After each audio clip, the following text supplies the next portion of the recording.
বাংলা সাহিত্য ও সঙ্গীত দুটি বাংলা মাটির গন্ধমাখা আত্মার ভাষা।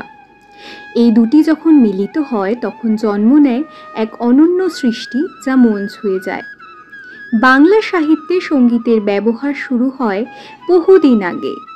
বাংলা সাহিত্যে সঙ্গীতের ব্যবহার শুরু হয়েছে বহুদিন আগে, বৈষ্ণব পদাবলীর সময় থেকেই। চণ্ডীদাস, বিদ্যাপতি, জয়দেব তাদের রচনাগুলো শুধু পাঠযোগ্য নয়, গীতিও। প্রেম, ভক্তি, আবেগ সব কিছুর সঙ্গে সুর মিশে গিয়েছে নিখুঁতভাবে। রবীন্দ্রনাথ ঠাকুর বাংলা সাহিত্যে সঙ্গীতের এক নতুন রূপ এনে দেন। তার কবিতা ও গান দুই মিলে এক বিশেষ ধারার জন্ম হয়। গীতবিতান শুধু একটি গানের সংকলন নয়, একটি সাহিত্যিক আবেগের ভাণ্ডার।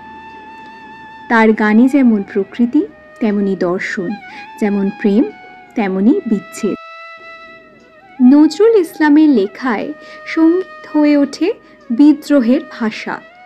তার গান সাহিত্যের সঙ্গে সঙ্গে মানুষের মনের ভিতরে জাগিয়ে তোলে শক্তি ও সাহস। আধুনিক কবিরাও ছন্দ ও সুরকে ব্যবহার করেছেন সাহিত্যের অন্তর্গত সুর হিসাবে। জীবনানন্দ দাশের নিঃশব্দ শব্দ, জয় গোস্বামীর নগর জীবনের গদ্যেও সঙ্গীতের ব্যঞ্জনা স্পষ্ট।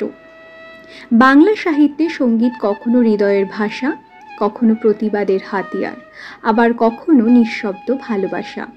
এই দুয়ের মিলন বাংলা সংস্কৃতিকে করেছে আরও সমৃদ্ধ এবং চিরন্তন। ওয়ার্ল্ড মিউজিক ডে পালিত হয় 21শে জুন প্রতি বছর। আমাদের এই বিশেষ উপস্থাপনাটি তাকে সম্মান জানিয়ে।